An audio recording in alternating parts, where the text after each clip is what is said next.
Una mujer viuda, con el rostro marcado por el dolor y los ojos llenos de lágrimas, sostiene entre sus dedos sus últimas monedas. Con manos temblorosas las deja caer en la ofrenda de la iglesia, un acto de fe nacido tanto del miedo como de la devoción. Desde el púlpito ha escuchado incontables sermones sobre la importancia del diezmo, sobre la supuesta ira de Dios para aquellos que no cumplen con este mandato. Una sensación de culpa la invade junto con el temor de estar desobedeciendo. Pero en lo más profundo de su ser, una pequeña voz susurra dudas. ¿Es esto realmente lo que Dios desea? ¿Acaso Jesús no enseñó que lo más importante es la intención del corazón, la generosidad sincera y no el cumplimiento de cifras exactas? Esta noche, esa mujer regresará a casa con las manos vacías y el estómago vacío. Sin embargo, ha cumplido con lo que le enseñaron, o al menos eso cree. Pero esto es justo, es realmente lo que la Biblia enseña. Si alguna vez te has sentido confundido, presionado o incluso manipulado respecto al diezmo, este video es para ti. Hoy vamos a revelar 3 verdades bíblicas que, en muchas iglesias, rara vez se enseñan. Son principios que podrían transformar radicalmente tu manera de entender las finanzas y tu relación con Dios. Y presta mucha atención, porque el tercer punto te dejará sin palabras. Descubrirás una realidad que muchos líderes religiosos prefieren mantener en las sombras. No te lo pierdas. Quédate hasta el final, porque lo que vas a descubrir podría cambiar tu perspectiva para siempre. Y si este contenido te aporta claridad, no olvides apoyar el canal. Dale me gusta, suscríbete y comparte tu opinión en los comentarios. Comencemos explorando la historia del diezmo desde sus raíces, su propósito original y su verdadero contexto en la Biblia. Querido amigo, querida amiga, ¿alguna vez has examinado a fondo los orígenes del diezmo? No nos referimos a lo que comúnmente se dice en las iglesias, sino a lo que realmente enseña la Biblia. A lo largo del tiempo, esta práctica ha sido presentada de manera simplificada, como una obligación, un porcentaje fijo que debe ser entregado sin cuestionamientos. Pero la realidad es mucho más profunda y compleja. Para comprender qué significa el diezmo hoy, debemos viajar al pasado y analizar su origen en las Escrituras. Nuestro recorrido nos lleva a tiempos muy anteriores a la ley de Moisés, a una época en la que los mandamientos que conocemos aún no existían.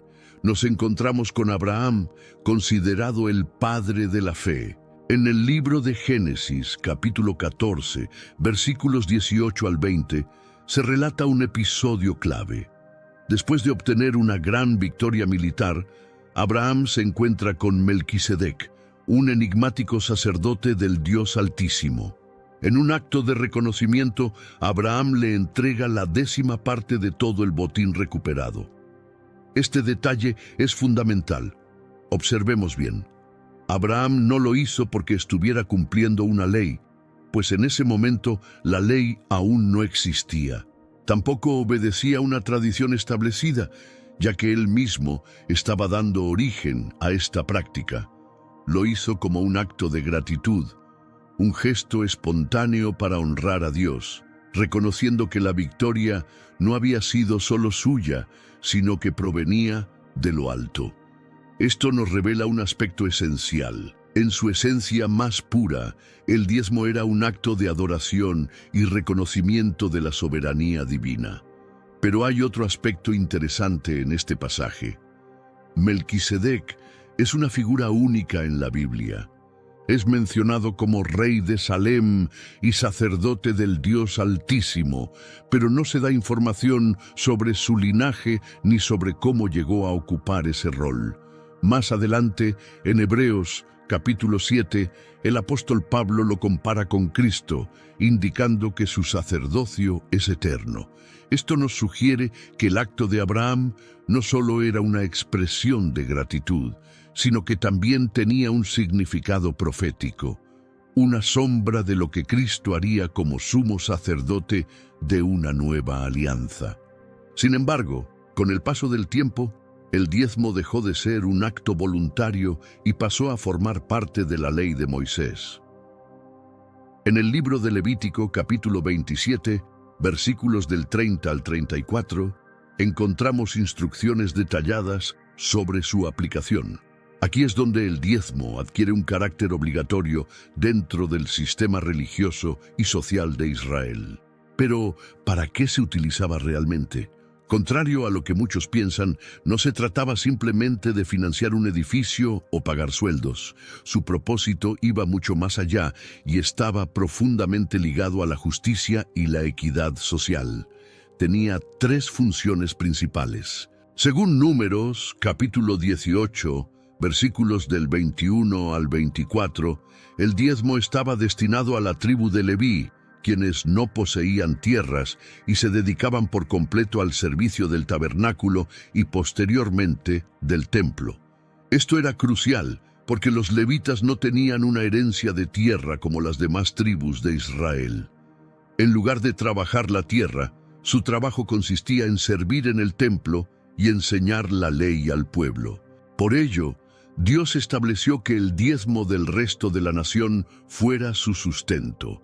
En Deuteronomio capítulo 14, versículos del 28 al 29, se menciona un diezmo especial que debía reunirse cada 3 años. Su objetivo era proporcionar sustento a los huérfanos, las viudas y los extranjeros. Era un sistema de apoyo social diseñado para evitar que nadie en la comunidad de Israel cayera en la indigencia extrema. Esto nos muestra que el diezmo no solo tenía una función religiosa, sino también una función social, reflejando el corazón de Dios por los más necesitados. Parte del diezmo se utilizaba para las festividades religiosas. No era simplemente un impuesto, sino una inversión en la vida espiritual y comunitaria del pueblo. Se promovía el gozo, la unidad y el reconocimiento de la provisión divina. En Deuteronomio, capítulo 14, versículos del 22 al 27, se ordena a los israelitas que usen parte del diezmo para celebrar ante la presencia de Dios, disfrutando con sus familias y con los levitas en un ambiente de comunión. Esta instrucción es significativa porque nos muestra que el diezmo no solo tenía un propósito religioso y social, sino también una dimensión de celebración y gratitud. No se trataba de un simple tributo obligatorio, sino de una práctica que fomentaba la comunión entre el pueblo y su Dios. A través de estas festividades, los israelitas recordaban la fidelidad de Dios y reforzaban su identidad como pueblo escogido. Es importante aclarar que el concepto de diezmo en la Biblia no se limitaba a un único 10%. Había diferentes tipos de diezmos: el anual para los levitas, el trienal para los necesitados y otras ofrendas y contribuciones especiales. En total, algunos estudiosos calculan que los diezmos y ofrendas establecidos en la ley mosaica podían sumar entre un 20% y un 23% de los ingresos anuales de un israelita. Esto demuestra que la ley no estaba basada en un porcentaje único y rígido, sino en un sistema de contribuciones diseñado para garantizar el bienestar del pueblo y el mantenimiento del culto. Por lo tanto, lo realmente significativo no era el porcentaje en sí, sino el principio subyacente: reconocer a Dios como la fuente de toda provisión y actuar con generosidad. Este principio se reflejaba en el hecho de que los diezmos no eran simplemente impuestos religiosos, sino herramientas para la redistribución de la riqueza y la promoción de la justicia social. Pero, lamentablemente, con el tiempo, este principio fue distorsionado.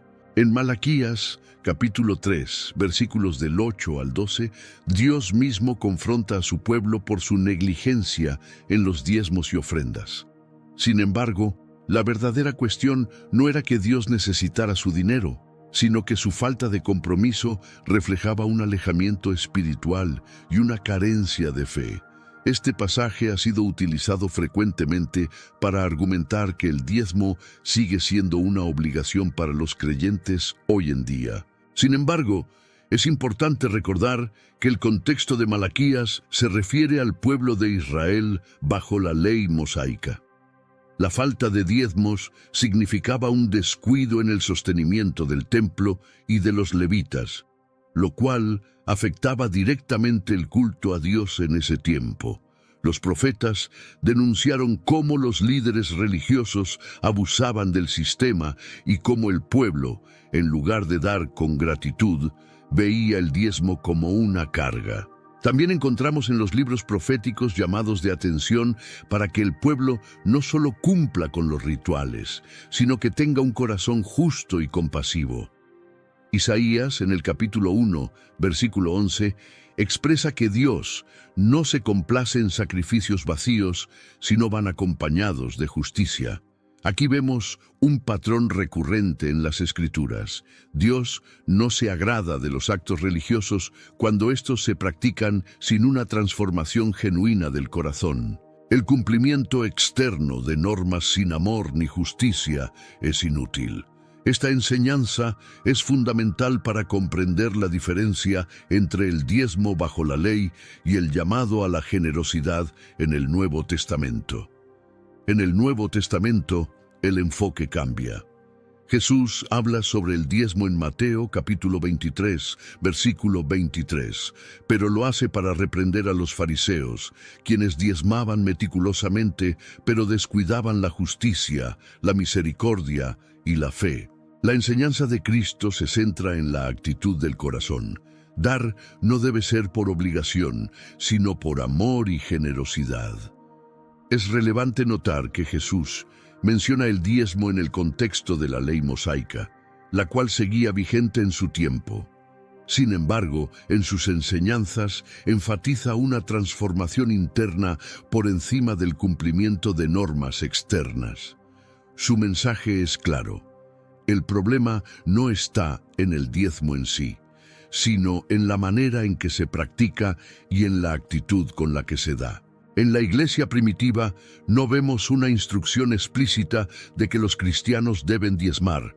En cambio, se nos llama a dar con alegría y según nuestras posibilidades, como nos recuerda 2 Corintios, capítulo 9, versículo 7.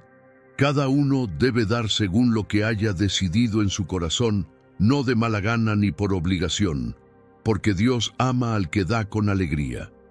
Este versículo es clave para entender la enseñanza cristiana sobre la ofrenda. Mientras que el diezmo en la ley de Moisés era una obligación, la generosidad en el Nuevo Testamento es una decisión voluntaria. Pablo no establece porcentajes, sino que llama a los creyentes a dar de acuerdo con sus posibilidades y con un corazón dispuesto. El principio que rige la generosidad en el cristianismo es la gracia, no la imposición. No hay mal en establecer un porcentaje personal como referencia para la ofrenda, pero el énfasis del Nuevo Testamento está en la libertad de dar según lo que Dios ha puesto en el corazón de cada persona. Esto no significa que dar sea menos importante. Al contrario, la generosidad es un reflejo de nuestra fe y de nuestra gratitud hacia Dios. Lo que cambia es la motivación. No se da por obligación, sino por amor. El Nuevo Testamento nos enseña que la verdadera generosidad no está en un número, sino en la disposición de compartir con los demás. En Hechos, capítulo 4, versículos del 32 al 35, vemos que los primeros cristianos vendían sus bienes y los compartían según la necesidad de cada uno. No se menciona un porcentaje fijo, sino una actitud de amor y desprendimiento. A lo largo de las epístolas, los apóstoles animan a los creyentes a ser generosos, pero siempre con libertad. En 1 Timoteo 6, 17, 19, Pablo exhorta a los ricos a ser generosos y a poner su confianza en Dios, no en las riquezas.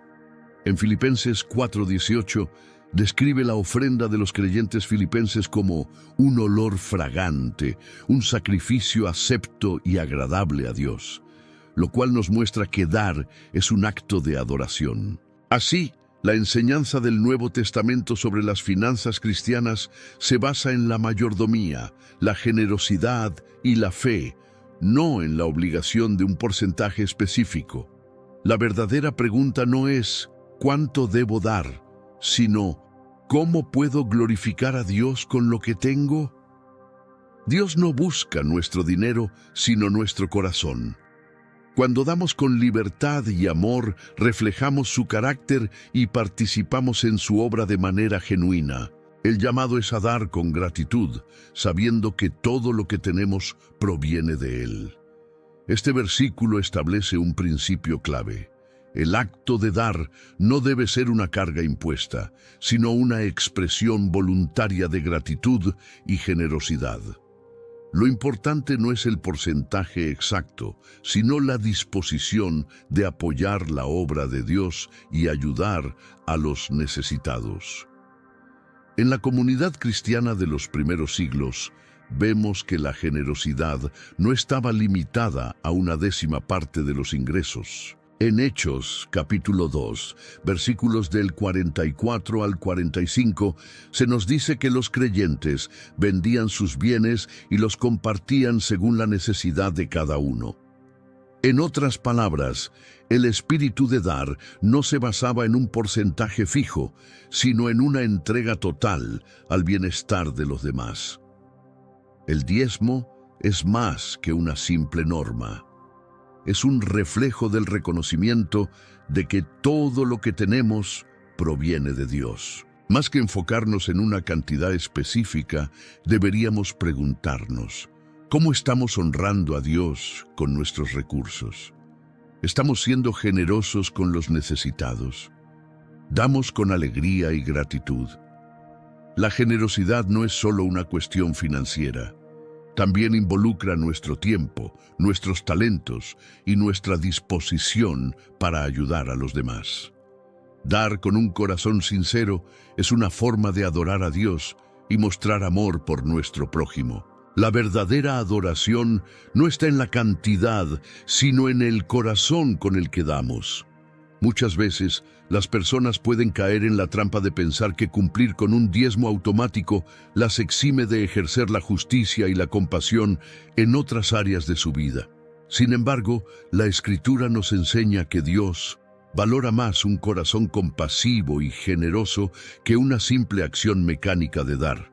No es la cantidad lo que define nuestra relación con Dios, sino la actitud con la que lo hacemos. Este es el panorama que nos ofrece el Antiguo Testamento, un diezmo con un propósito noble, diseñado para garantizar el bienestar de todos y fomentar una comunidad justa. Pero, al mismo tiempo, también vemos cómo esta práctica podía ser tergiversada, utilizada con fines distintos a los que Dios había establecido. En el tiempo de los profetas se denunció repetidamente el abuso de los líderes religiosos, quienes se enriquecían a costa del pueblo y exigían contribuciones sin preocuparse por el bienestar de los más vulnerables. En Isaías, capítulo 1, versículo 11, Dios declara que no se complace en sacrificios vacíos, sino que desea que su pueblo practique la justicia y la rectitud. Y esto nos lleva a la gran pregunta, ¿qué dijo Jesús sobre el diezmo? ¿Lo reafirmó como un mandato obligatorio o presentó una visión distinta? Lo que vas a descubrir a continuación te sorprenderá. Te invito a seguir viendo este video, porque ahora entraremos en la enseñanza de Jesús y revelaremos un secreto que muchos prefieren no mencionar. Imagina esta escena. Un grupo de religiosos se enorgullece de su meticulosa observancia de la ley. Se aseguran de diezmar cada mínima porción de sus cosechas, incluyendo las hierbas más insignificantes. Creen estar cumpliendo con todo lo que Dios exige, pero su corazón está lejos de los principios fundamentales de la fe. Jesús los confronta con palabras directas y contundentes. En Mateo capítulo 23, versículo 23, declara: «Ay de ustedes, escribas y fariseos hipócritas, porque dan el diezmo de la menta, el eneldo y el comino, pero han descuidado lo más importante de la ley, la justicia, la misericordia y la fe». Esto era necesario hacer sin dejar de hacer aquello. Observa con atención. Jesús no está condenando el diezmo en sí. No dice que sea incorrecto, pero deja en claro que hay cosas mucho más importantes. La justicia, la compasión y la fe deberían estar por encima de cualquier norma externa. Sin estos pilares, cualquier práctica religiosa pierde su verdadero propósito. Los fariseos eran extremadamente minuciosos con los detalles más pequeños de la ley, hasta el punto de contar hojas de hierbas para asegurarse de dar la 10ª parte exacta. Sin embargo, al mismo tiempo, ignoraban lo esencial: la ayuda al necesitado, la compasión hacia el prójimo, la verdadera conexión con Dios. Se aferraban a la forma y olvidaban el fondo. Jesús, en numerosas ocasiones, expuso esta hipocresía y mostró que Dios no se agrada de rituales vacíos, sino de corazones sinceros y comprometidos con su justicia. Y esta, querido amigo, querida amiga, es una lección vital para nosotros hoy. ¿De qué sirve cumplir con una norma externa si nuestro corazón está lleno de egoísmo? ¿De qué sirve entregar una parte de nuestras ganancias si seguimos siendo indiferentes al dolor de los demás? En la parábola del buen samaritano, Jesús dejó claro que la verdadera fe se demuestra en el amor al prójimo, más que en el cumplimiento de reglas externas. Jesús nos llama a algo más profundo, una transformación interna, una fe viva que no se basa solo en reglas, sino en amor genuino por Dios y por los demás. El verdadero propósito de la enseñanza de Jesús era llevar a las personas a una relación auténtica con Dios, basada en la misericordia y la compasión. El Evangelio de Lucas, en el capítulo 11, versículo 42, refuerza esta misma idea. Jesús denuncia nuevamente a los fariseos con palabras similares. «Ay de ustedes, fariseos, porque diezman la menta, la ruda y toda hortaliza, pero pasan por alto la justicia y el amor de Dios. Esto era necesario hacer, sin dejar de hacer aquello». La clave de este mensaje está en la prioridad. Jesús no está prohibiendo el diezmo, pero lo está colocando en el lugar correcto. No debe ser el centro de la fe ni un requisito mecánico que sustituya la verdadera espiritualidad. Lo importante no es solo cumplir con una norma externa, sino vivir con un corazón lleno de amor, justicia y generosidad. En el reino de Dios, la generosidad no se mide en números, sino en el impacto que tiene en la vida de los demás. Pero esto no termina aquí. Hay un mensaje aún más poderoso en las enseñanzas de Jesús. En Lucas, capítulo 18, versículos del 9 al 14, encontramos una parábola que lo deja todo en evidencia. 2 hombres subieron al templo a orar. Uno era un fariseo y el otro un publicano. El fariseo, de pie, oraba consigo mismo de la siguiente manera: «Dios, te doy gracias porque no soy como los demás hombres, ladrones, injustos, adúlteros, ni siquiera como este publicano. Ayuno 2 veces a la semana y doy el diezmo de todo lo que gano». Pero el publicano, estando lejos, ni siquiera quería levantar los ojos al cielo, sino que se golpeaba el pecho diciendo: «Dios, ten misericordia de mí, pecador». Jesús concluye la historia con una enseñanza impactante. «Les digo que este último, y no el otro, volvió a su casa justificado delante de Dios, porque todo el que se enaltece será humillado, y el que se humilla será enaltecido». ¿Qué nos muestra esta parábola? Que no se trata de lo que damos ni de cuánto damos, sino de la actitud de nuestro corazón. El fariseo creía que su justicia, dependía de sus acciones externas, incluido el diezmo. Sin embargo, Dios vio el corazón del publicano, un corazón arrepentido y humilde. Esta es la clave. Dios no está buscando personas que simplemente cumplan con un requisito, sino personas con corazones transformados, llenos de amor y misericordia. Dos hombres van al templo a orar. Uno de ellos es fariseo y el otro es un publicano, un recaudador de impuestos despreciado por la sociedad. El fariseo, con orgullo, se jacta delante de Dios. Te doy gracias porque no soy como los demás hombres, ladrones, injustos, adúlteros, ni como este publicano. Ayuno 2 veces a la semana y doy el diezmo de todo lo que gano. El publicano, en cambio, no se atreve ni a levantar la vista. Golpeándose el pecho con humildad, clama: Dios, ten piedad de mí, que soy pecador. Jesús concluye la parábola con una revelación impactante. El publicano, no el fariseo, es quien regresa a su casa justificado. En Lucas capítulo 18, versículo 14 dice: porque todo el que se enaltece será humillado, y el que se humilla será enaltecido. Este relato es crucial porque nos muestra que no es la apariencia de religiosidad lo que cuenta, sino la actitud del corazón.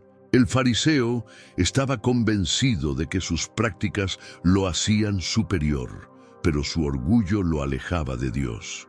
Mientras tanto, el publicano, a pesar de su vida llena de errores, encontró gracia porque reconoció su necesidad de misericordia.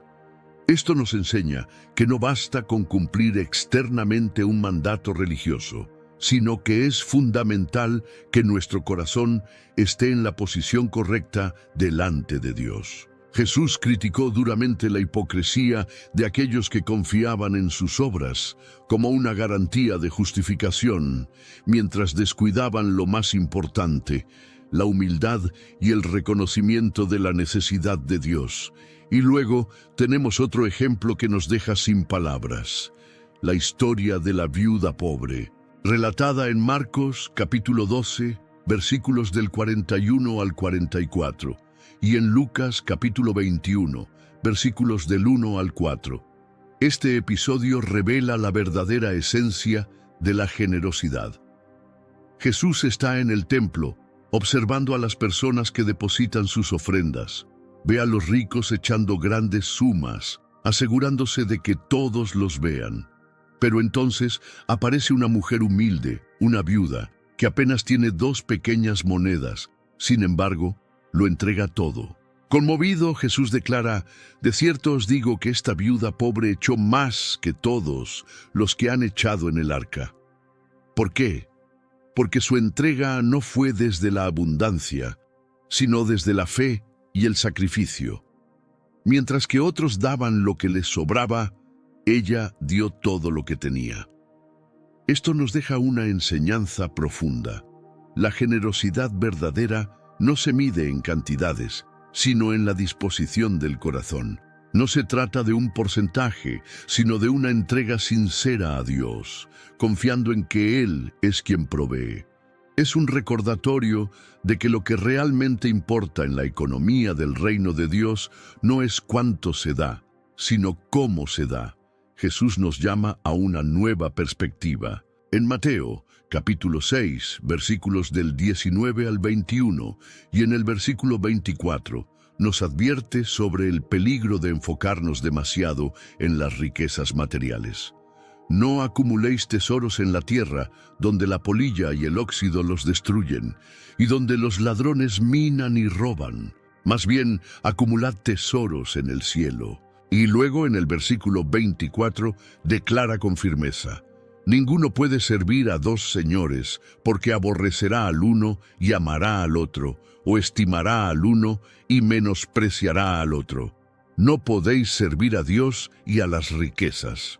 Esta advertencia es crucial porque nos muestra que la relación con las posesiones materiales puede convertirse en un obstáculo para nuestra relación con Dios. Si el dinero ocupa el primer lugar en nuestro corazón, desplazará a Dios.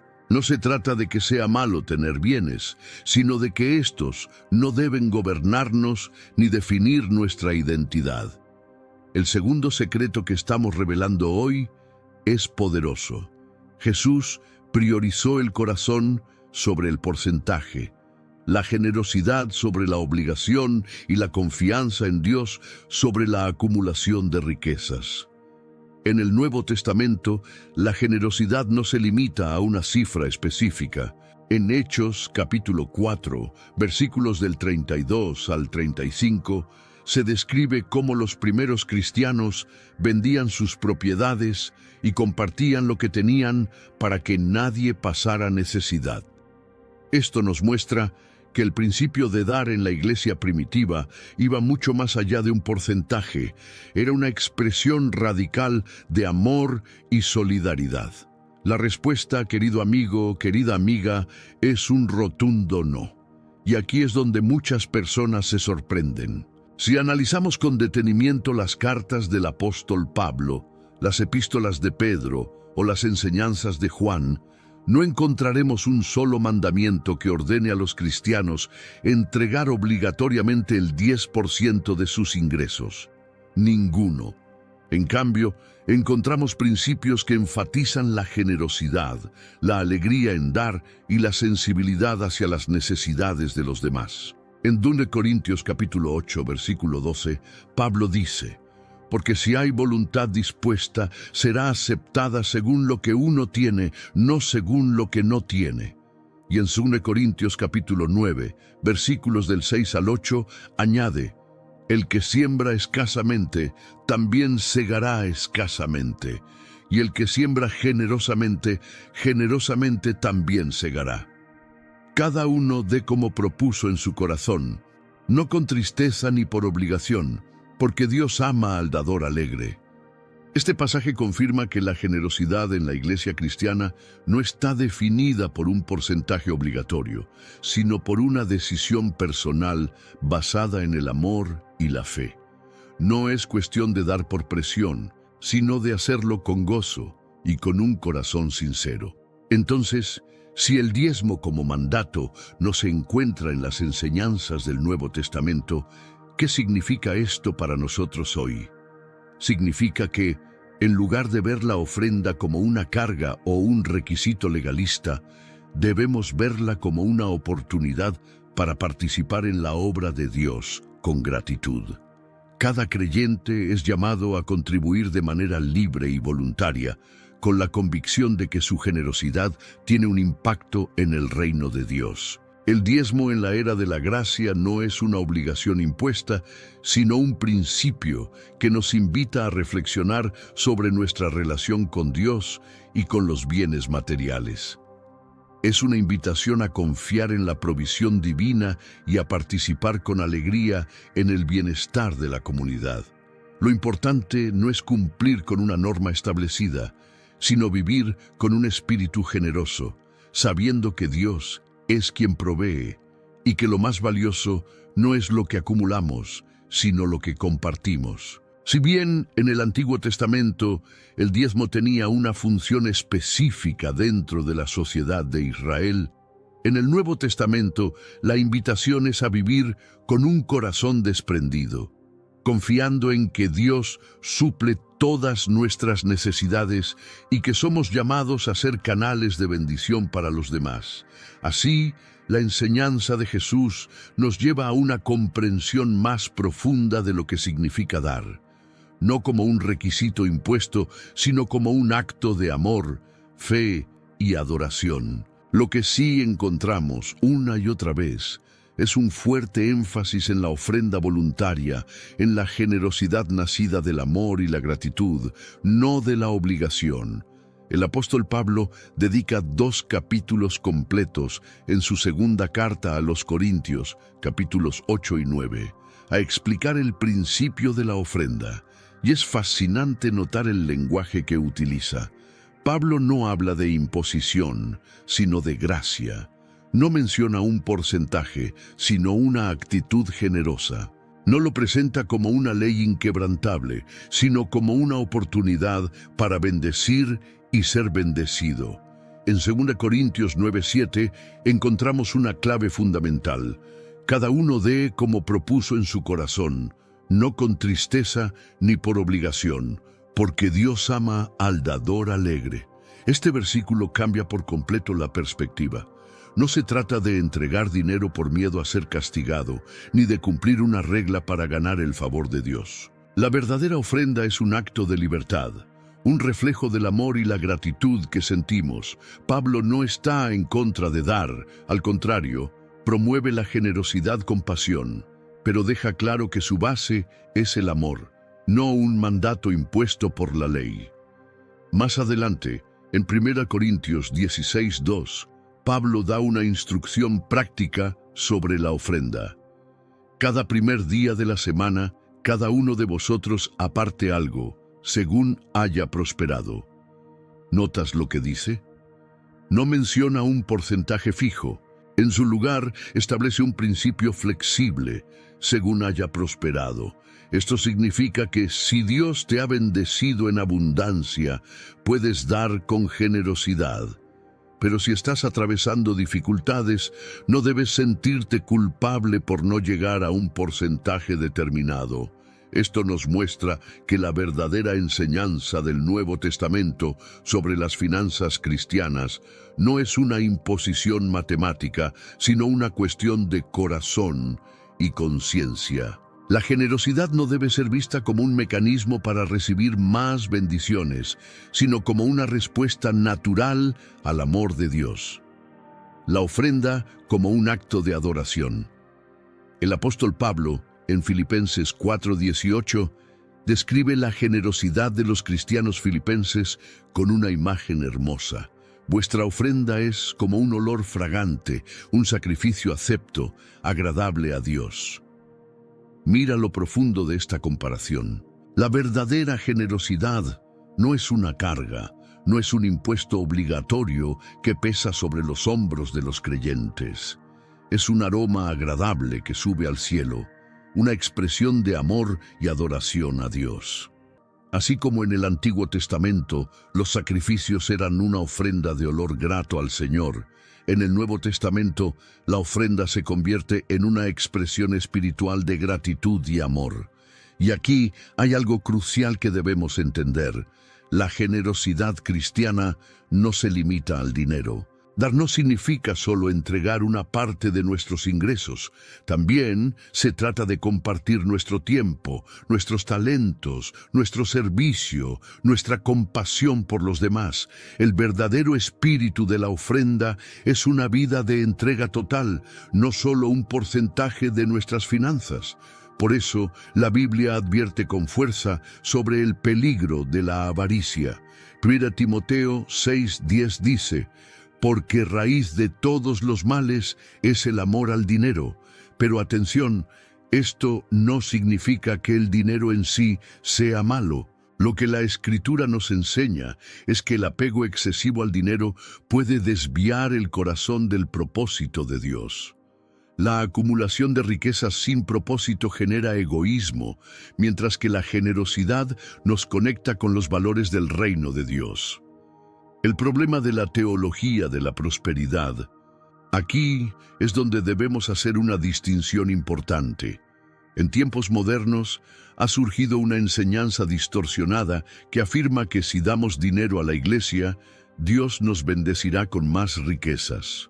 Esta falsa doctrina, conocida como la teología de la prosperidad, ha engañado a muchas personas con la idea de que la fe es una transacción financiera con Dios. Esta enseñanza manipula las Escrituras, prometiendo recompensas materiales a cambio de donaciones, lo cual no es el mensaje bíblico. Jesús nunca dijo que dar dinero garantizaba recibir más dinero a cambio. De hecho, en muchas ocasiones advirtió sobre los peligros de aferrarse a las riquezas. En Mateo 19, 23, 24, dijo: de cierto os digo que difícilmente entrará un rico en el reino de los cielos. Otra vez os digo que es más fácil pasar un camello por el ojo de una aguja que entrar un rico en el reino de Dios.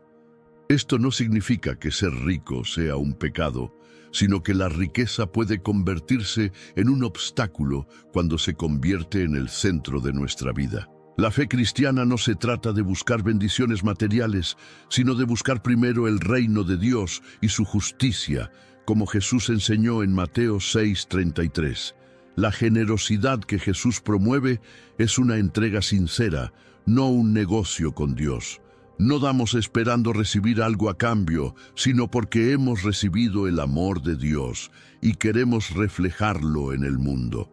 El Nuevo Testamento está lleno de ejemplos de creyentes que daban de manera sacrificial, no para enriquecerse, sino para ayudar a los demás. En Hechos 2:44-45 se nos dice que los primeros cristianos compartían todo lo que tenían para que nadie pasara necesidad. Esto demuestra que el verdadero espíritu de dar no es la acumulación de bienes, sino la solidaridad y el amor por el prójimo. Pablo también advierte contra aquellos que usan la piedad como un medio para obtener ganancias. En 1 Timoteo 6:5 dice que hay quienes ven la religión como fuente de ganancia, pero Pablo deja claro en los versículos siguientes que la verdadera riqueza es la piedad acompañada de contentamiento. El Evangelio de Cristo no es una promesa de riqueza terrenal, sino de vida abundante en el sentido espiritual. La verdadera prosperidad no se mide en bienes materiales, sino en la paz, el gozo y la comunión con Dios. Si entendemos esto, podemos alejarnos de la falsa enseñanza de que debemos dar para recibir más y en su lugar adoptar la actitud bíblica de dar por amor y generosidad. La enseñanza del Nuevo Testamento nos llama a confiar en Dios como nuestro proveedor y a compartir lo que tenemos con aquellos que más lo necesitan. Al final, lo que Dios busca no es nuestro dinero, sino nuestro corazón. No está interesado en cifras, sino en la disposición con la que damos. Lo que hacemos con nuestros recursos refleja lo que realmente valoramos. Entonces, la gran pregunta que debemos hacernos no es ¿cuánto debo dar?, sino ¿cómo puedo usar lo que tengo para glorificar a Dios y bendecir a los demás? Porque en el reino de Dios, la verdadera riqueza no está en lo que acumulamos, sino en lo que compartimos. Pero esto no es lo que enseña la Biblia. Es cierto que Dios puede bendecirnos materialmente, como dice 2 Corintios 9, 10, 11. Sin embargo, esto no es una garantía, y mucho menos debería ser nuestra motivación para dar. La verdadera bendición de Dios no se mide en bienes materiales, sino en paz, gozo y una relación más profunda con Él. Las Escrituras nos enseñan que el propósito de la generosidad no es obtener riquezas, sino reflejar el carácter de Dios y cuidar de los demás. A lo largo de la historia bíblica, vemos cómo Dios ha provisto para su pueblo de diferentes maneras. En algunos casos, permitió que sus hijos prosperaran materialmente, pero en otros permitió que pasaran por tiempos de escasez para fortalecer su fe y dependencia en Él. Pablo, en Filipenses 4, 12, 13 dice: «Sé vivir humildemente y sé tener abundancia. En todo y por todo estoy enseñado, así para estar saciado como para tener hambre, así para tener abundancia como para padecer necesidad. Todo lo puedo en Cristo que me fortalece».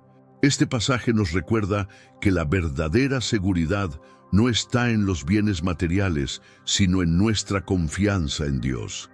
Y aquí viene la revelación que muchas instituciones religiosas prefieren mantener en silencio. El Nuevo Testamento no establece el diezmo como un porcentaje obligatorio para los cristianos. En cambio, nos llama a vivir una vida de generosidad basada en la gracia, no en la ley. La ofrenda cristiana es libre, voluntaria y nace del corazón, no de la presión externa. Esto no significa que dar sea opcional o irrelevante, sino que debe ser una decisión consciente y guiada por el Espíritu Santo. Este es un llamado a la libertad. no a la esclavitud de reglas impuestas, sino a la responsabilidad de administrar nuestros recursos con sabiduría, ayudando a quienes lo necesitan y contribuyendo a la obra de Dios por amor, no por obligación.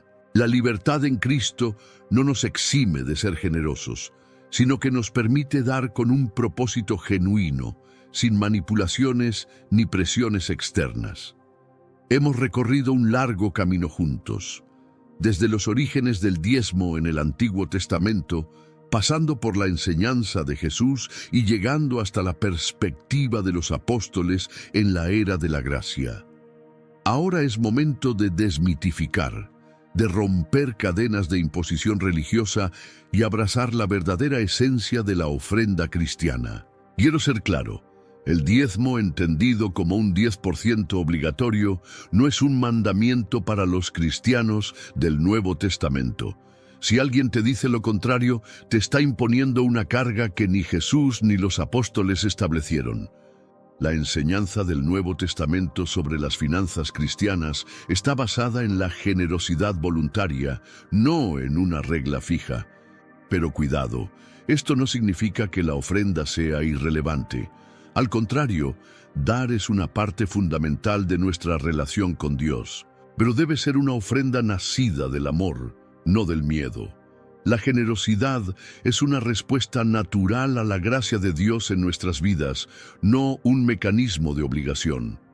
Lamentablemente, a lo largo de los siglos, el diezmo ha sido malinterpretado. Algunas personas lo han usado como una herramienta de manipulación para infundir temor o para prometer riquezas a cambio de donaciones. Otros lo han convertido en una regla legalista que nos aleja del mensaje de gracia. Pero la Biblia nos habla de otra cosa, nos habla de mayordomía, de administrar con sabiduría lo que Dios nos da. Nos habla de compasión, de compartir con los necesitados. Nos habla de confianza, de creer que Dios suplirá nuestras necesidades. Nos muestra que dar no es solo cuestión de dinero, sino de disposición y amor. Entonces, ¿cómo debemos ofrendar? Con oración. Pídele a Dios dirección sobre cuánto y cómo debes dar. No te guíes por la presión de otros, sino por su voz. La generosidad es un asunto entre tú y Dios, y debe ser guiada por el Espíritu Santo, con sabiduría. No des de manera impulsiva. Organiza tus finanzas y haz de la generosidad un hábito, no un evento ocasional. El apóstol Pablo enseñó la importancia de planificar la ofrenda. 1 Corintios 16:2, lo que muestra que dar debe ser intencional y responsable. Con alegría. No des por miedo ni por obligación. Hazlo con gratitud, sabiendo que todo lo que tienes proviene de Dios. Como dice 2 Corintios 9:7, Dios ama al dador alegre. Si damos con alegría, reflejamos la confianza en la provisión divina y la gratitud por sus bendiciones. Con fe. Confía en que Dios suplirá lo que necesitas. La verdadera bendición no es recibir dinero a cambio, sino ver cómo nuestro corazón cambia y nuestra relación con Dios se fortalece. La fe nos lleva a dar sin temor, confiando en que Dios conoce nuestras necesidades y es fiel para proveer. El Nuevo Testamento nos enseña que la generosidad es una actitud de vida. En Hechos 20:35, Pablo recuerda las palabras de Jesús: «Más bienaventurado es dar que recibir». Esto nos muestra que el gozo verdadero está en la disposición de compartir con los demás. Querido hermano, querida hermana, te invito a vivir la libertad de la gracia, a dejar atrás las cargas impuestas y abrazar la verdadera generosidad cristiana.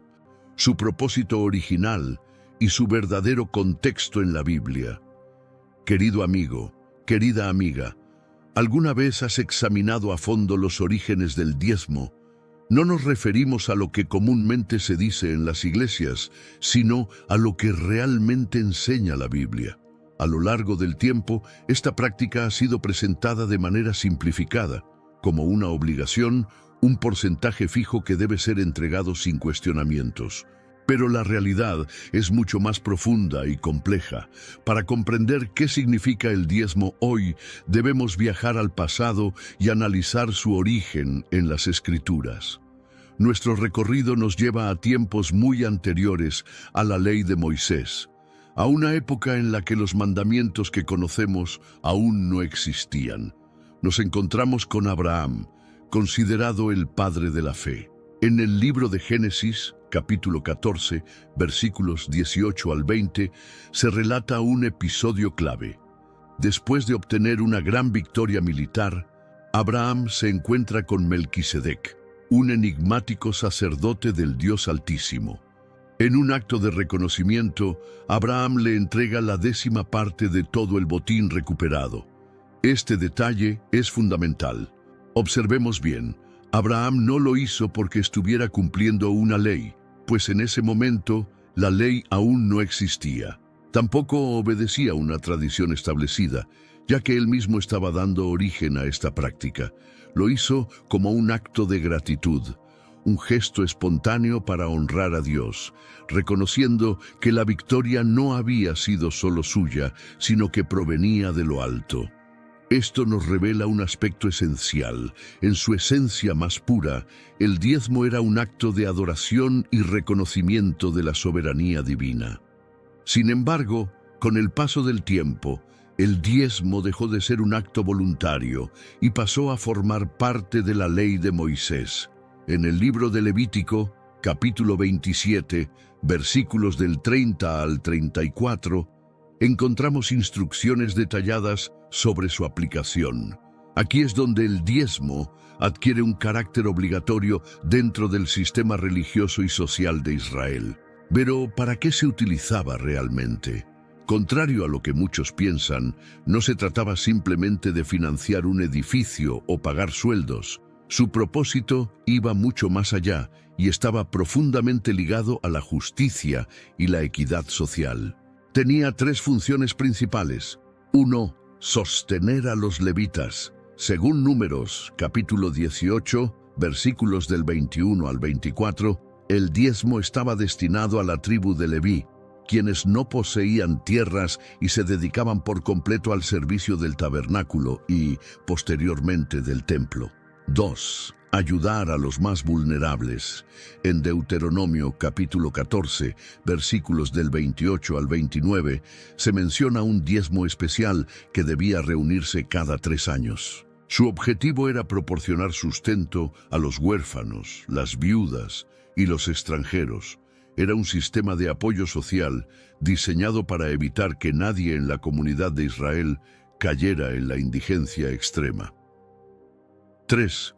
Fomentar la celebración y la comunión. Parte del diezmo se utilizaba para las festividades religiosas. No era simplemente un impuesto, sino una inversión en la vida espiritual y comunitaria del pueblo. Se promovía el gozo, la unidad y el reconocimiento de la provisión divina. Es importante aclarar que el concepto de diezmo en la Biblia no se limitaba a un único 10%. Había diferentes tipos de diezmos: el anual para los levitas, el trienal para los necesitados y otras ofrendas y contribuciones especiales. Por lo tanto, lo realmente significativo no era el porcentaje en sí, sino el principio subyacente: reconocer a Dios como la fuente de toda provisión y actuar con generosidad. Pero, lamentablemente, con el tiempo, este principio fue distorsionado. En Malaquías, capítulo 3, versículos del 8 al 12, Dios mismo confronta a su pueblo por su negligencia en los diezmos y ofrendas. Sin embargo, la verdadera cuestión no era que Dios necesitara su dinero, sino que su falta de compromiso reflejaba un alejamiento espiritual y una carencia de fe. Este es el panorama que nos ofrece el Antiguo Testamento. Un diezmo con un propósito noble, diseñado para garantizar el bienestar de todos y fomentar una comunidad justa. Pero, al mismo tiempo, también vemos cómo esta práctica podía ser tergiversada, utilizada con fines distintos a los que Dios había establecido. Y esto nos lleva a la gran pregunta: ¿qué dijo Jesús sobre el diezmo? ¿Lo reafirmó como un mandato obligatorio o presentó una visión distinta? Lo que vas a descubrir a continuación te sorprenderá. Te invito a seguir viendo este video porque ahora entraremos en la enseñanza de Jesús y revelaremos un secreto que muchos prefieren no mencionar. Imagina esta escena. Un grupo de religiosos se enorgullece de su meticulosa observancia de la ley. Se aseguran de diezmar cada mínima porción de sus cosechas, incluyendo las hierbas más insignificantes. Creen estar cumpliendo con todo lo que Dios exige, pero su corazón está lejos de los principios fundamentales de la fe.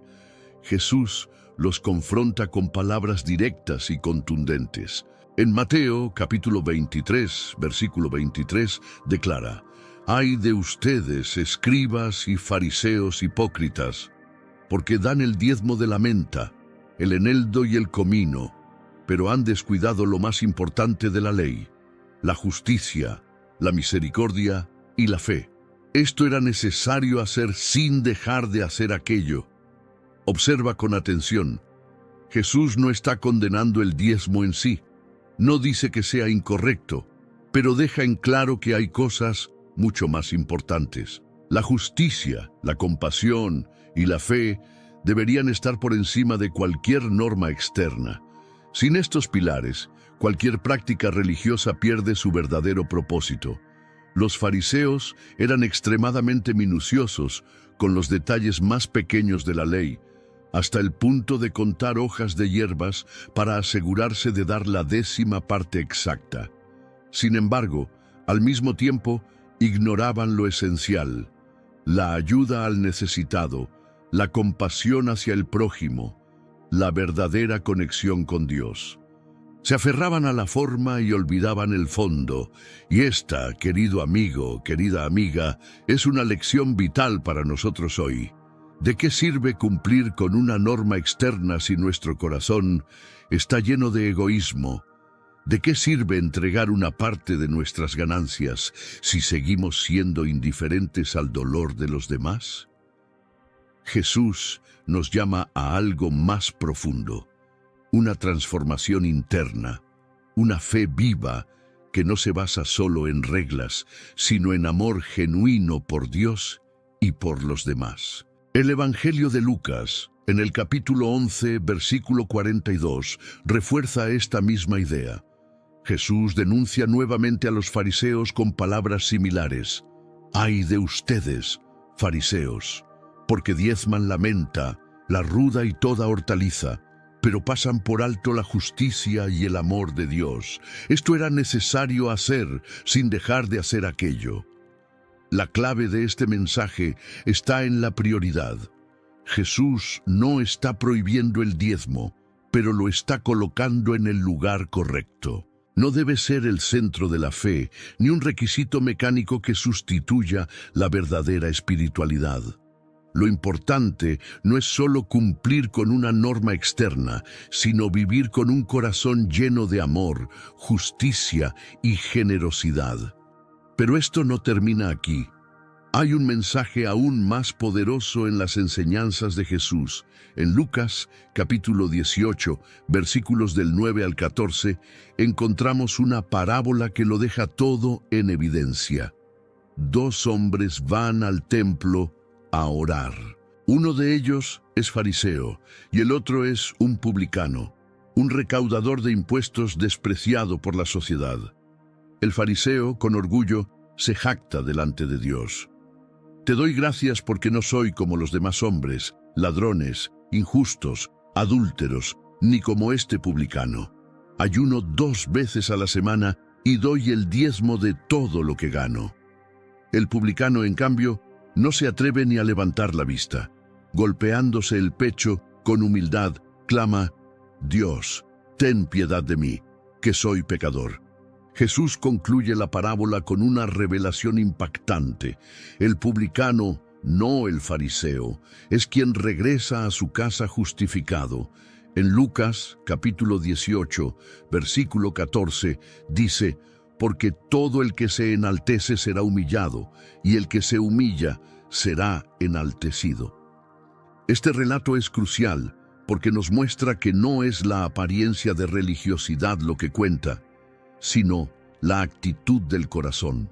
El fariseo estaba convencido de que sus prácticas lo hacían superior, pero su orgullo lo alejaba de Dios. Mientras tanto, el publicano, a pesar de su vida llena de errores, encontró gracia porque reconoció su necesidad de misericordia. Y luego tenemos otro ejemplo que nos deja sin palabras: la historia de la viuda pobre, relatada en Marcos capítulo 12, versículos del 41 al 44, y en Lucas capítulo 21, versículos del 1 al 4, este episodio revela la verdadera esencia de la generosidad. Jesús está en el templo observando a las personas que depositan sus ofrendas. Ve a los ricos echando grandes sumas, asegurándose de que todos los vean. Pero entonces aparece una mujer humilde, una viuda, que apenas tiene 2 pequeñas monedas. Sin embargo, lo entrega todo.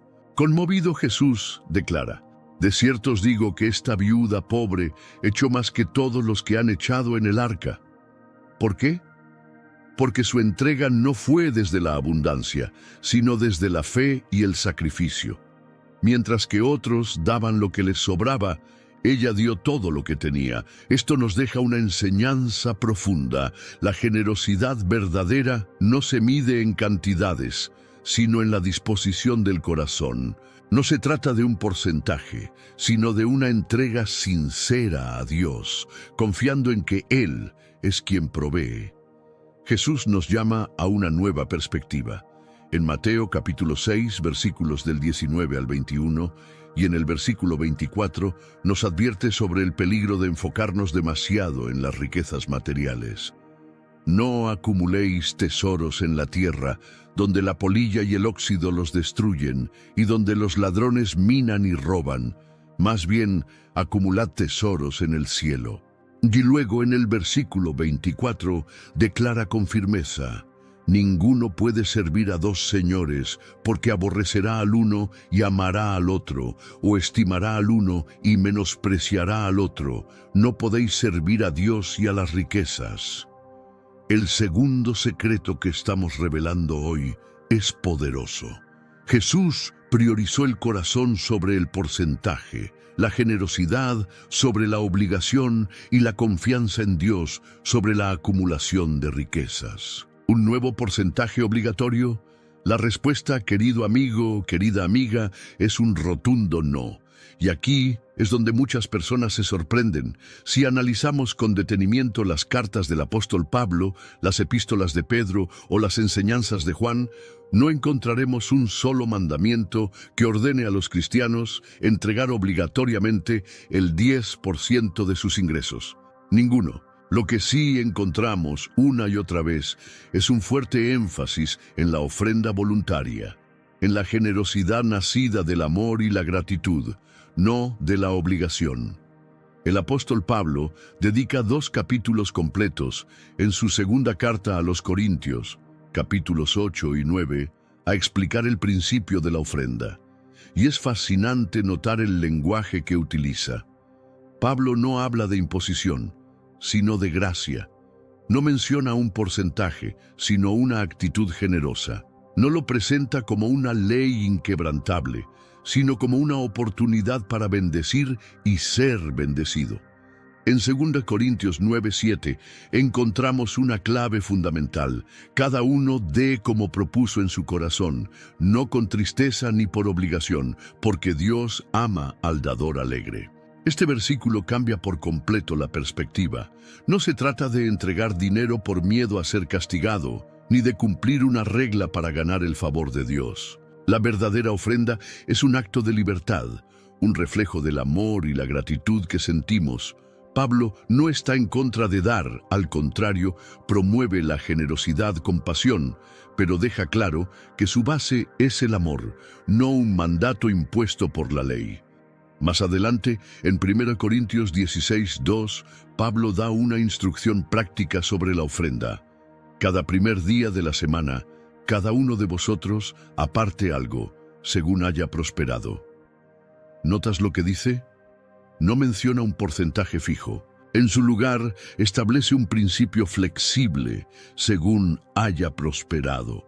Esto significa que, si Dios te ha bendecido en abundancia, puedes dar con generosidad, pero si estás atravesando dificultades, no debes sentirte culpable por no llegar a un porcentaje determinado. Esto nos muestra que la verdadera enseñanza del Nuevo Testamento sobre las finanzas cristianas no es una imposición matemática, sino una cuestión de corazón y conciencia. La ofrenda como un acto de adoración. El apóstol Pablo, en Filipenses 4:18, describe la generosidad de los cristianos filipenses con una imagen hermosa. Vuestra ofrenda es como un olor fragante, un sacrificio acepto, agradable a Dios. Mira lo profundo de esta comparación. La verdadera generosidad no es una carga, no es un impuesto obligatorio que pesa sobre los hombros de los creyentes. Es un aroma agradable que sube al cielo, una expresión de amor y adoración a Dios. Y aquí hay algo crucial que debemos entender. La generosidad cristiana no se limita al dinero. Dar no significa solo entregar una parte de nuestros ingresos. También se trata de compartir nuestro tiempo, nuestros talentos, nuestro servicio, nuestra compasión por los demás. El verdadero espíritu de la ofrenda es una vida de entrega total, no solo un porcentaje de nuestras finanzas. Por eso, la Biblia advierte con fuerza sobre el peligro de la avaricia. 1 Timoteo 6:10 dice: porque raíz de todos los males es el amor al dinero. Pero atención, esto no significa que el dinero en sí sea malo. Lo que la Escritura nos enseña es que el apego excesivo al dinero puede desviar el corazón del propósito de Dios. El problema de la teología de la prosperidad aquí es donde debemos hacer una distinción importante. En tiempos modernos ha surgido una enseñanza distorsionada que afirma que si damos dinero a la iglesia, Dios nos bendecirá con más riquezas. Esta falsa doctrina, conocida como la teología de la prosperidad, ha engañado a muchas personas con la idea de que la fe es una transacción financiera con Dios. Pero esto no es lo que enseña la Biblia. Es cierto que Dios puede bendecirnos materialmente, como dice 2 Corintios 9, 10, 11. Pero esto no es una garantía, y mucho menos debería ser nuestra motivación para dar. La verdadera bendición de Dios no se mide en bienes materiales, sino en paz, gozo y una relación más profunda con Él. El tercer secreto que muchos no quieren que descubras. Y aquí viene la revelación que muchas instituciones religiosas prefieren mantener en silencio. El Nuevo Testamento no establece el diezmo como un porcentaje obligatorio para los cristianos. En cambio, nos llama a vivir una vida de generosidad basada en la gracia, no en la ley. La ofrenda cristiana es libre, voluntaria y nace del corazón, no de la presión externa. Este es un llamado a la libertad, no a la esclavitud de reglas impuestas, sino a la responsabilidad de administrar nuestros recursos con sabiduría, ayudando a quienes lo necesitan y contribuyendo a la obra de Dios por amor, no por obligación. Desmitificando el diezmo, libertad, responsabilidad y bendición. Hemos recorrido un largo camino juntos.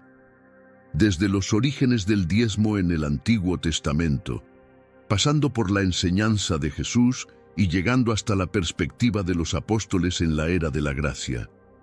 Ahora es momento de desmitificar, de romper cadenas de imposición religiosa y abrazar la verdadera esencia de la ofrenda cristiana. Quiero ser claro, el diezmo, entendido como un 10% obligatorio, no es un mandamiento para los cristianos del Nuevo Testamento. Si alguien te dice lo contrario, te está imponiendo una carga que ni Jesús ni los apóstoles establecieron. Pero cuidado, Esto no significa que la ofrenda sea irrelevante. Al contrario, dar es una parte fundamental de nuestra relación con Dios, pero debe ser una ofrenda nacida del amor, no del miedo. Lamentablemente, a lo largo de los siglos, el diezmo ha sido malinterpretado. Algunas personas lo han usado como una herramienta de manipulación para infundir temor o para prometer riquezas a cambio de donaciones. Otros lo han convertido en una regla legalista que nos aleja del mensaje de gracia. Pero la Biblia nos habla de otra cosa. Nos habla de mayordomía, de administrar con sabiduría lo que Dios nos da. Nos habla de compasión, de compartir con los necesitados. Nos habla de confianza, de creer que Dios suplirá nuestras necesidades. Entonces, ¿cómo debemos ofrendar? 1. Con oración. Pídele a Dios dirección sobre cuánto y cómo debes dar. No te guíes por la presión de otros, sino por su voz. 2. Con sabiduría. No des de manera impulsiva. Organiza tus finanzas y haz de la generosidad un hábito, no un evento ocasional. 3. Con alegría. No des por miedo ni por obligación. Hazlo con gratitud, sabiendo que todo lo que tienes proviene de Dios. 4. Con fe. Confía en que Dios suplirá lo que necesitas. La verdadera bendición no es recibir dinero a cambio, sino ver cómo nuestro corazón cambia y nuestra relación con Dios se fortalece. Querido hermano, querida hermana, te invito a vivir la libertad de la gracia, a dejar atrás las cargas impuestas y abrazar la verdadera generosidad cristiana. Miles de personas están siendo engañadas sin siquiera darse cuenta. Es posible que estés asistiendo a una iglesia que, en lugar de acercarte a Dios, te esté alejando de la verdadera salvación. Hoy conocerás 5 iglesias que están conduciendo a multitudes por un camino de perdición. Y lo peor es que podrías estar en esa lista sin siquiera sospecharlo. Si crees que estar dentro de un templo es garantía de estar en el camino correcto, es hora de abrir los ojos. No todo lugar que menciona a Dios realmente proclama su verdad. Mucha gente ha sido víctima de falsas enseñanzas, profetas engañosos y doctrinas que aparentan ser inofensivas, pero que en realidad son trampas espirituales. La Biblia ya nos advirtió sobre esto, porque vendrá el tiempo cuando no soportarán la sana doctrina, sino que, teniendo comezón de oír, se amontonarán maestros conforme a sus propias pasiones. Segunda Timoteo 4:3. Sin embargo, no te preocupes. Al finalizar este video, sabrás exactamente cómo reconocer estas iglesias, librarte del engaño y asegurarte de que tu fe esté cimentada en la verdadera palabra de Dios. No te vayas antes de ver todo el contenido, porque lo que estás a punto de descubrir podría marcar la diferencia entre la vida eterna y la condenación. Prepárate, porque esta información puede transformar tu vida espiritual para siempre. Primera iglesia, la Iglesia Universalista Unitaria. Un evangelio sin cruz, sin arrepentimiento y sin salvación. Un engaño sutil, pero extremadamente peligroso, ha cautivado a innumerables personas en todo el mundo. La creencia de que todos serán salvos sin importar su fe, su estilo de vida o su decisión sobre Cristo. Este pensamiento, promovido por la Iglesia Universalista Unitaria, difunde una visión distorsionada de la gracia, donde el arrepentimiento y el compromiso con Dios se vuelven irrelevantes. Pero, ¿realmente esto está en armonía con la enseñanza bíblica? Jesús fue claro y contundente al afirmar: «Yo soy el camino, la verdad y la vida. Nadie viene al Padre sino por mí». Juan 14:6. Si la Biblia nos dice que hay un único camino hacia Dios, ¿cómo puede una iglesia predicar que todos los caminos llevan al mismo destino? A primera vista, el universalismo parece un mensaje inclusivo y amoroso, pero en realidad niega la esencia del Evangelio. Dios, en su infinita misericordia, nos ofrece la salvación mediante la fe en Cristo, pero esa oferta requiere una respuesta. La Escritura nos advierte: el que en él cree no es condenado, pero el que no cree ya ha sido condenado, porque no ha creído en el nombre del unigénito Hijo de Dios. Juan 3:18. El problema del universalismo radica en su rechazo del arrepentimiento y la conversión, dos elementos esenciales para una relación genuina con Dios. ¿Cómo puede haber perdón sin reconocer el pecado? ¿Cómo puede haber redención sin transformación? Si Dios aceptara a todos sin exigir un cambio de vida, el sacrificio de Jesús perdería su propósito. Él vino al mundo para rescatarnos del pecado, liberarnos de la condenación y reconciliarnos con el Padre. Arrepentíos y convertíos para que sean borrados vuestros pecados. Hechos 3:19. Sin embargo, la Iglesia Universalista Unitaria promueve una versión del cristianismo desprovista de la cruz, del compromiso y de la renuncia. Pero, ¿qué sucede cuando se eliminan estos elementos esenciales? Lo único que queda es una fe superficial y vacía, donde Dios se convierte en un concepto abstracto y la verdad se diluye en relativismo. Además de alterar la doctrina de la salvación, esta iglesia reemplaza la autoridad de la Biblia con interpretaciones subjetivas basadas en emociones y filosofías modernas. Mientras la palabra de Dios nos deja en claro que Cristo es el único Salvador, el universalismo prefiere sostenerse en ideas humanistas que predican un amor sin justicia y una gracia sin santidad. Pero la verdad divina nunca ha dependido de la opinión humana. La Escritura es incuestionable. Toda la Escritura es inspirada por Dios y útil para enseñar, para redarguir, para corregir, para instruir en justicia. Timoteo 3:16. Cuando una iglesia decide ignorar las verdades bíblicas en nombre de una supuesta inclusión sin límites, pierde su esencia y se convierte en un peligro espiritual para quienes la siguen. Otro aspecto alarmante de la Iglesia Universalista Unitaria es su tendencia a redefinir la imagen de Dios según los valores de la sociedad moderna. En lugar del Dios santo y justo que presenta la Biblia, promueven una versión complaciente donde no hay condenación, ni juicio contra el pecado, ni necesidad de redención. Pero esa es una ilusión. Dios es amor, sí, pero también es justicia, porque Jehová es justo y ama la justicia. Los rectos verán su rostro. Salmo 11:7. El amor verdadero de Dios no ignora el pecado, sino que nos llama al arrepentimiento y a una vida en santidad. Quienes predican un Dios sin justicia están en realidad tergiversando su verdadera naturaleza. No es difícil comprender por qué esta iglesia atrae a tantas personas. Su mensaje es cómodo, promete salvación sin esfuerzo, fe sin compromiso y gracia sin transformación. Sin embargo, cualquier doctrina que contradiga la palabra de Dios es un camino de engaño. Esta doctrina elimina por completo la responsabilidad individual. Al fin y al cabo, si todos van a ser salvados de cualquier manera, ¿por qué preocuparse por la vida espiritual? ¿Por qué buscar la santidad?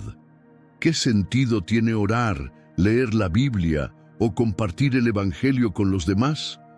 Este tipo de enseñanza no solo contradice abiertamente la palabra de Dios, sino que también crea cristianos apáticos y sin frutos espirituales. Jesús advirtió sobre este falso evangelio cuando dijo: «No todo el que me dice, Señor, Señor, entrará en el reino de los cielos, sino el que hace la voluntad de mi Padre que está en los cielos». Mateo 7:21. La salvación no es simplemente conocer a Dios de manera superficial, sino tener una relación genuina y transformadora con Él. Y aquí radica el mayor peligro de la Iglesia Universalista Unitaria. Promete paz sin arrepentimiento, asegura la salvación sin exigir un cambio real y predica una gracia sin compromiso. Pero la verdad no cambia. Jesucristo sigue siendo el único camino, y sin Él no hay vida eterna. Este no es solo un debate teológico, sino una cuestión de destino eterno. Cada persona debe decidir si seguirá lo que enseña la Biblia o si se dejará llevar por doctrinas que solo buscan complacer los oídos de la gente. La elección es personal, pero las consecuencias son eternas. Segunda Iglesia. La Iglesia de Jesucristo de los Santos de los Últimos Días, mormones, un evangelio alterado y una salvación basada en obras. Desde sus orígenes, la fe cristiana se ha fundamentado en un principio innegociable. La Biblia es la única revelación divina suficiente para la salvación. Sin embargo, la Iglesia de Jesucristo de los Santos de los Últimos Días, conocida como la Iglesia Mormona, ha introducido una serie de libros y doctrinas que distorsionan completamente el mensaje del Evangelio. Para los cristianos, la Escritura es clara. No se debe añadir ni quitar nada a la palabra de Dios. A pesar de esto, los mormones siguen otras escrituras adicionales, como el Libro de Mormón, Doctrina y Convenios, y la Perla de Gran Precio, textos que, según ellos, complementan la Biblia y fueron escritos por Joseph Smith, su fundador. Sin embargo, el problema no radica únicamente en la existencia de estos textos adicionales, sino en que presentan conceptos que contradicen lo que realmente enseña la palabra de Dios. La Biblia advierte con claridad: no añadas a sus palabras, no sea que te reprenda y seas hallado mentiroso. Proverbios 30:6. Por lo tanto, cada vez que aparece una nueva doctrina, es vital cuestionarse: ¿se alinea con lo que Dios ya ha revelado o es simplemente otro evangelio falso? Uno de los errores más graves de la doctrina mormona es su enseñanza de que la salvación no se obtiene únicamente por la gracia de Cristo, sino que depende de obras, rituales y sumisión al sacerdocio de la Iglesia. Esto contradice directamente lo que enseña la Biblia, porque por gracia sois salvos por medio de la fe, y esto no de vosotros, pues es don de Dios, no por obras, para que nadie se gloríe. Efesios 2:8-9. Si la salvación dependiera de nuestros méritos, entonces, ¿para qué habría sido necesario el sacrificio de Cristo en la cruz? La realidad es que ningún esfuerzo humano puede hacernos dignos del cielo. La salvación es un regalo divino, otorgado únicamente a quienes creen en Cristo. Cualquier enseñanza que condicione la vida eterna a acciones humanas genera una carga innecesaria sobre los creyentes, quienes terminan atrapados en una lucha interminable por alcanzar un estándar imposible de perfección espiritual. Esto no solo causa confusión, sino también frustración, ansiedad y un sentimiento de insuficiencia que aleja a las personas de una relación sincera con Dios. Otro grave error dentro de la doctrina mormona es la visión distorsionada de la naturaleza de Dios. Según sus creencias, Dios alguna vez fue un hombre mortal que alcanzó la exaltación, y los seres humanos también pueden llegar a ser dioses. Esta enseñanza no solo contradice la Biblia, sino que también desvirtúa la soberanía de Dios, presentándolo como un ser limitado que evolucionó a la divinidad en lugar de ser eterno y todopoderoso. Sin embargo, la Escritura es clara: antes de mí no fue formado Dios, ni lo será después de mí. Isaías 43:10. Dios es único, inmutable y absoluto. La idea de que el hombre pueda elevarse al nivel de Dios es la misma mentira que Satanás utilizó para tentar a Eva en el jardín del Edén. Seréis como Dios. Génesis 3:5. Este engaño alimenta el orgullo humano y desvía a las personas de la humildad y la dependencia total en Dios. En lugar de reconocer la necesidad de un Salvador, el mormonismo impulsa la idea de que el hombre puede alcanzar la divinidad por sus propios medios, un concepto que se aleja completamente del Evangelio de Cristo. El crecimiento de la Iglesia mormona en el mundo es una prueba de cuántas personas han sido atrapadas por esta teología corrupta. Con presencia en más de 100 países y millones de seguidores, su influencia se ha expandido rápidamente. Pero la pregunta que debemos hacernos es, ¿el crecimiento de una organización es prueba de que está en la verdad? Muchas personas son atraídas por la estructura organizada del mormonismo, su fuerte sentido de comunidad y su enfoque en la familia y la autosuperación. Sin embargo, el tamaño de una iglesia no determina su autenticidad. La fidelidad a la palabra de Dios es la única prueba de la verdadera fe. Pero si aún nosotros, o un ángel del cielo, os anunciare otro evangelio diferente del que os hemos anunciado, sea anatema. Gálatas 1:8. Esto significa que cualquier enseñanza que contradiga lo que Dios ya ha revelado es falsa, sin importar cuántas personas la sigan.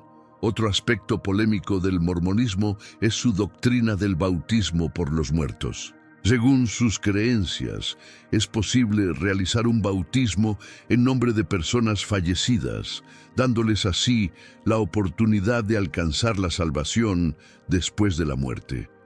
Este concepto no tiene fundamento bíblico y contradice la enseñanza cristiana sobre el juicio final. La Escritura deja claro que la decisión de aceptar o rechazar a Cristo debe tomarse en vida y que después de la muerte ya no hay oportunidad de cambiar el destino eterno. Está establecido que los hombres mueran una sola vez y después de esto, el juicio. Hebreos 9:27. La idea de que un ritual puede alterar la condenación o la salvación de una persona fallecida es una falsa esperanza que mantiene a los fieles atrapados en un sistema de creencias erróneo. Además, el control ejercido por los líderes mormones sobre sus fieles es otro aspecto preocupante. En el mormonismo, los líderes más altos, especialmente el presidente de la iglesia y los llamados apóstoles, tienen autoridad para recibir nuevas revelaciones y modificar doctrinas anteriores. Esto coloca la tradición y las enseñanzas humanas por encima de la Escritura, algo que Jesús condenó duramente. En vano me honran, enseñando como doctrinas mandamientos de hombres. Mateo 15:9. Cuando una organización permite que sus líderes cambien las enseñanzas a su conveniencia, se convierte en un peligro espiritual. Los fieles terminan dependiendo más de las declaraciones de los hombres que de la palabra de Dios. Muchas personas que han dejado el mormonismo han hablado del enorme peso emocional y espiritual que experimentaban dentro de la organización. Relatan cómo eran presionados para seguir normas extremadamente rígidas, sentían miedo de cuestionar las doctrinas y vivían bajo una constante sensación de no ser lo suficientemente buenos para Dios. En lugar de encontrar descanso en Cristo, terminaban atrapados en una interminable lucha para alcanzar estándares de santidad que nunca lograban cumplir. Sin embargo, el mensaje de Jesús es completamente diferente.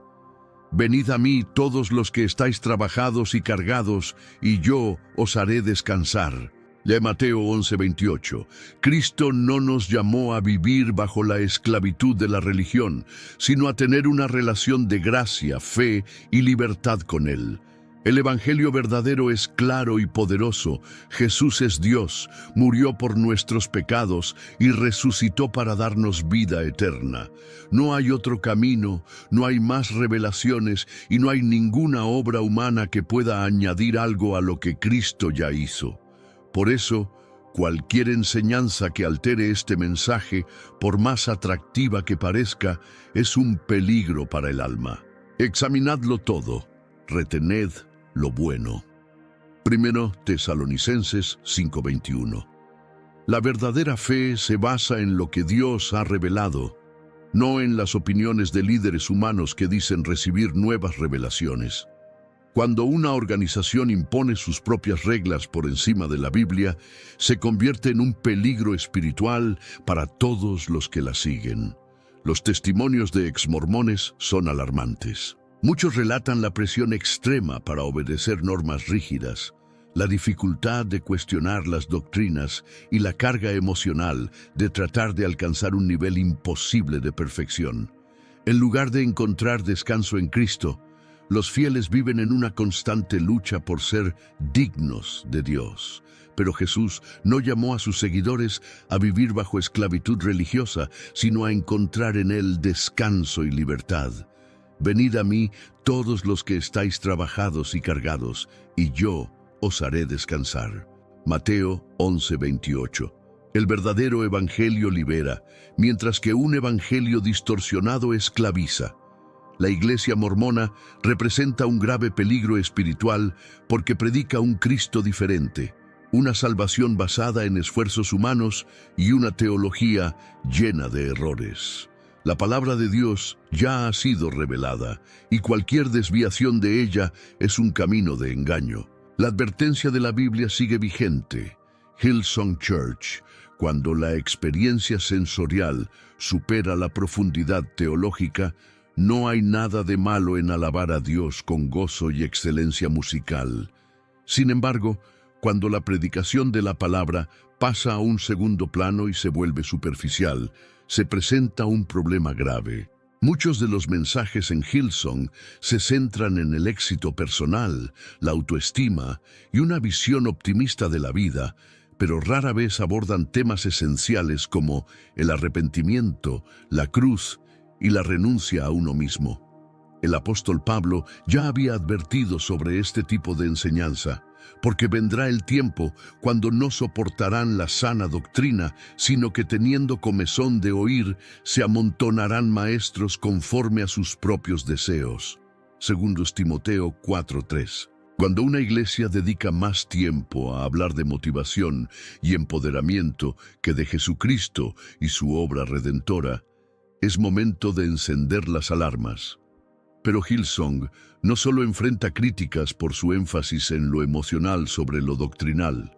Los escándalos dentro de la denominación han revelado otro problema preocupante: el culto a la celebridad dentro de la iglesia. Líderes expuestos por escándalos financieros, infidelidades matrimoniales y abuso de poder muestran que el enfoque ha cambiado. En lugar de centrar la atención en Cristo, la iglesia se ha convertido en un imperio donde sus pastores son tratados como estrellas de Hollywood. Jesús mismo nos advirtió sobre este peligro. Guardaos de los falsos profetas, que vienen a vosotros con vestidos de ovejas, pero por dentro son lobos rapaces. Mateo 7:15. El verdadero evangelio no busca promover a los hombres, sino exaltar a Dios. El peligro de una iglesia con mentalidad empresarial. Otro aspecto inquietante de Hillsong es su modelo de recaudación de fondos. La iglesia mueve miles de millones de dólares cada año a través de donaciones, eventos y la venta de productos, convirtiéndola en una de las organizaciones religiosas más lucrativas del mundo. Si bien es legítimo que una iglesia administre recursos para expandir la obra de Dios, cuando el enfoque está demasiado dirigido hacia el dinero, se corre un grave peligro. Jesús fue claro al respecto. Nadie puede servir a dos señores. No podéis servir a Dios y a las riquezas. Mateo 6:24. La fe cristiana nunca debe convertirse en un mercado de consumo donde los creyentes son tratados como clientes y la iglesia como una marca.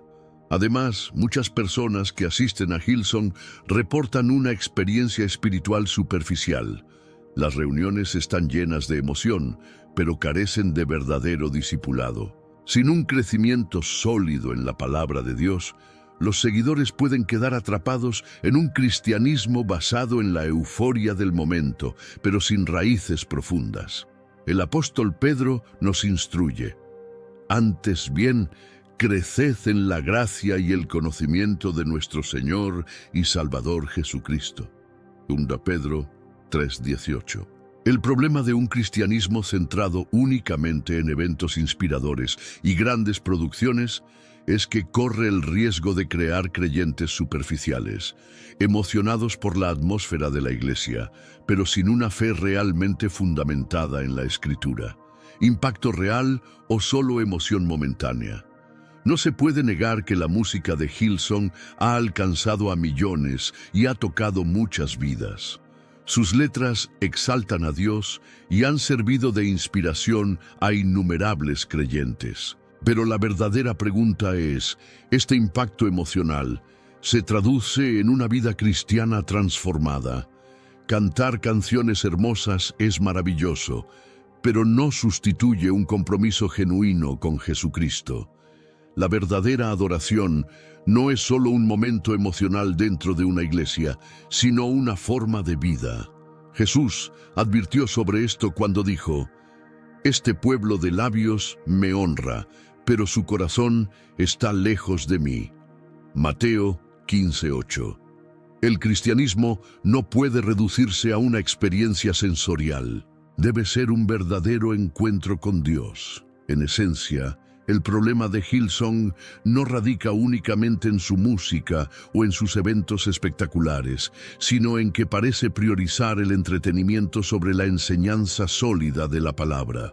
El verdadero evangelio exige compromiso, santidad y una vida transformada.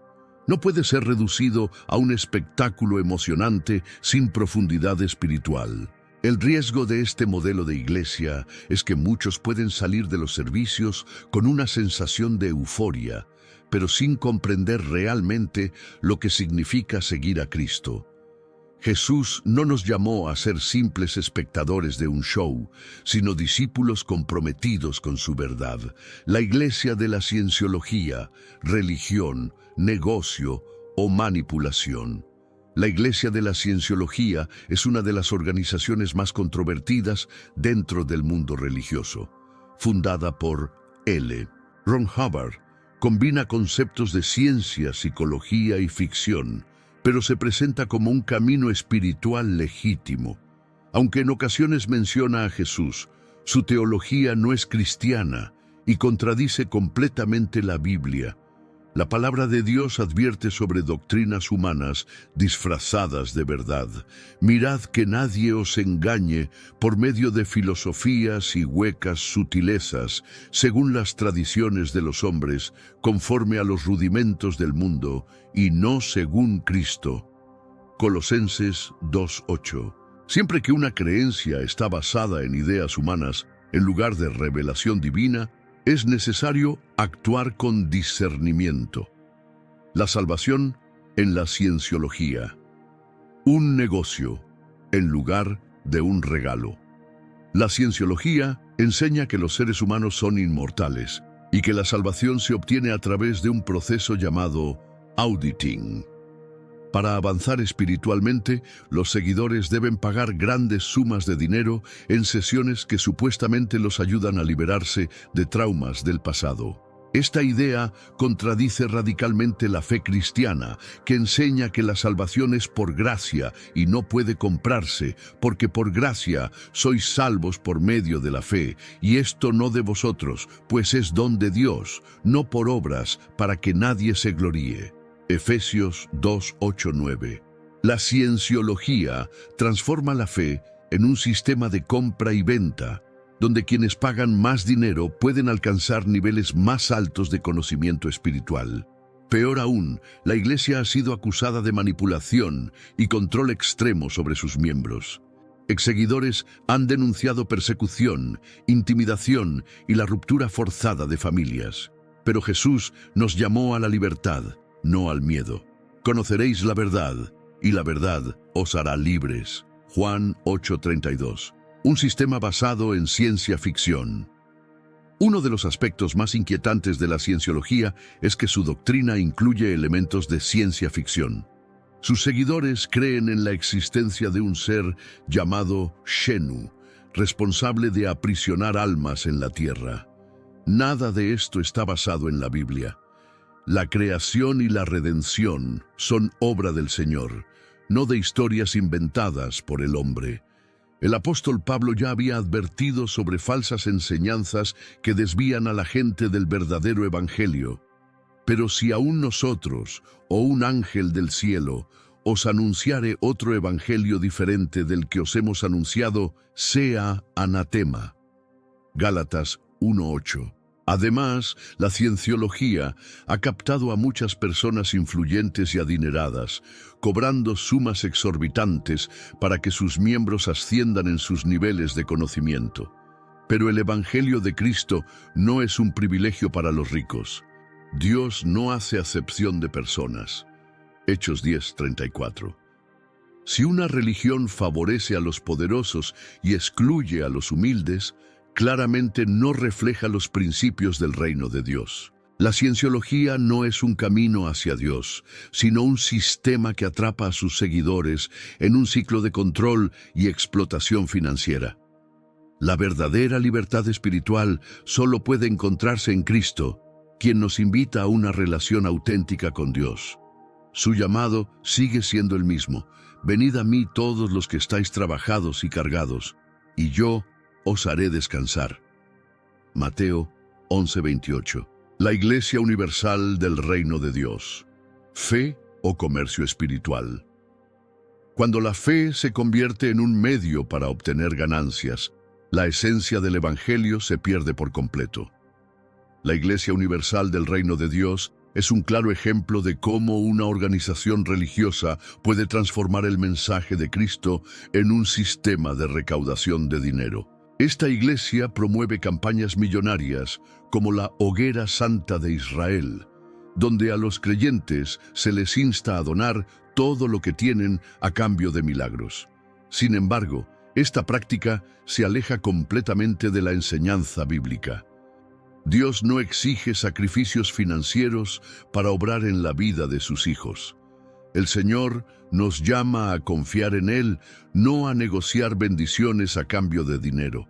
La palabra de Dios nos enseña: pedid y se os dará, buscad y hallaréis, llamad y se os abrirá. Mateo 7:7. La bendición de Dios no está a la venta, llega a nosotros por la fe y por una relación sincera con Él. El peligro de idolatrar a los líderes religiosos. Otro aspecto preocupante de la Iglesia Universal es la excesiva autoridad que sus líderes se atribuyen. Muchos fieles ven a los obispos como intermediarios entre Dios y el hombre, algo que la Biblia nunca ha enseñado. El único mediador entre nosotros y Dios es Jesucristo, porque hay un solo Dios y un solo mediador entre Dios y los hombres, Jesucristo hombre. Mira Timoteo 2:5. Cuando una iglesia coloca a sus líderes en una posición de poder absoluto, se abre la puerta a la manipulación y al engaño. Además, la Iglesia Universal ha sido constantemente señalada por escándalos financieros y enriquecimiento ilícito de sus líderes. Mientras los creyentes hacen sacrificios financieros extremos, los principales dirigentes de la Iglesia acumulan grandes fortunas y llevan una vida de lujo. Este comportamiento se aleja completamente del modelo bíblico de liderazgo servicial. Jesús enseñó que los verdaderos líderes de la fe deben ser humildes y servir a los demás, no explotar a su rebaño. El mayor de vosotros sea vuestro siervo. Mateo 23:11. Cuando una iglesia se convierte en un imperio financiero, pierde su propósito original de guiar a las personas hacia Cristo. Fe o ilusión de milagros instantáneos. Otro grave problema dentro de la Iglesia Universal es cómo presenta la fe como una solución mágica para todos los problemas. Se prometen sanidades inmediatas, soluciones financieras instantáneas y transformaciones radicales, pero sin un verdadero llamado al arrepentimiento y la santidad. Dios puede obrar milagros, pero lo hace según su voluntad, no mediante un contrato de donaciones. La Biblia nos enseña una prioridad clara: mas buscad primeramente el reino de Dios y su justicia, y todas estas cosas os serán añadidas. Mateo 6:33. La verdadera fe no se basa en promesas de riqueza material, sino en la transformación del corazón. expansión por evangelización o estrategia de mercado. No se puede negar el impacto mundial de la Iglesia Universal. Sus programas de televisión, templos lujosos y campañas masivas han atraído a millones de personas. Pero la pregunta clave es, ¿su crecimiento es producto de la predicación del verdadero evangelio o de estrategias de marketing? Jesús advirtió sobre aquellos que convierten la fe en un comercio. No hagáis de la casa de mi Padre casa de mercado. Juan 2:16. La iglesia debe ser un lugar de oración, enseñanza de la palabra y comunión, no un mercado donde las bendiciones se intercambian por dinero. Cristianos sinceros, doctrina corrupta. Muchos de los creyentes de la Iglesia Universal son personas genuinas que buscan a Dios y desean una vida mejor. Sin embargo, terminan atrapados en una teología distorsionada que les hace creer que deben pagar por la bendición de Dios. Pero la fe verdadera no requiere dinero. Se basa en el amor, la gracia y la verdad. Cuando una iglesia pone el dinero por encima de la palabra de Dios, se aleja completamente del propósito original de la fe cristiana. La Biblia nos advierte sobre los líderes religiosos que explotan a los creyentes para su propio beneficio. Y por avaricia harán mercadería de vosotros con palabras fingidas. Sobre los tales, ya de largo tiempo, la condenación no se tarda y su perdición no se duerme. 2 Pedro 2:3. El verdadero Evangelio de Cristo nos llama a confiar en Dios con todo nuestro corazón, sin necesidad de comprar bendiciones. La fe genuina no se basa en campañas financieras ni en promesas de riqueza, sino en una entrega total a Dios. Jesús dijo, «Venid a mí todos los que estáis trabajados y cargados, y yo os haré descansar». Mateo 11:28. No es necesario dar dinero para recibir ese descanso. Es un regalo divino. ¿Has sido víctima de alguna de estas iglesias?